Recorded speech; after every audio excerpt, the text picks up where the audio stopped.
Gi-terminate sang Western Visayas Transport Cooperative kon WVTC ang ginabanta masobra 20 anyos nga babayi nga passenger assistant officer o konpaw sang modernized bus nga nagpositibo sa random drug testing sang Philippine Drug Enforcement Agency o PDEA Region 6 sadtong Oktubre 4 sa Mohon Terminal. Ini ang ginkomerma ni Mr. Boyet Parcon, chairman sang WVTC sa pagpakiangot sang K5 News FM Iloilo. Surop pa sa iya, nagpatigayon sila sang board meeting aga sang Sabado kag nahisugtan ang pag-issue sang termination letter sa nasambit nga personnel.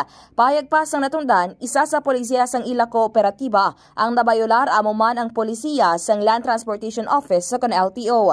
Base pa kay Parcon, nagapagubain ni sang ila imahay kag mahimo umabutang sa alang-alang ang safety sa mga pasahero kung sa idalom sang impluwensya sang illegal nga droga ang mga personnel sa idalom sang public transport.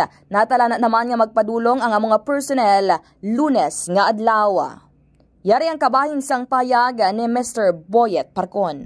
Kung gin obra to sang suspension ang na pagtawag sang termination ipatawag namon sa mga bukas Monday. Dayon i-terminate namon siya kahit hindi kita gusto sa mga empleyado nga mo sina. Kahit hindi kita gusto i-tolerate naton ang mga tao no. Sa iti mga na naton nga number 1 naton nga organisasyon na paglantaw sang tao sa ato. Report nagikan sa syudad sang Iloilo. Ini si K5 Kimon Tanyo Kaluyo para sa Kampiyon nga Balita, Serbisyo Publiko, Kagalingawan sa Iloilo. K5 News FM.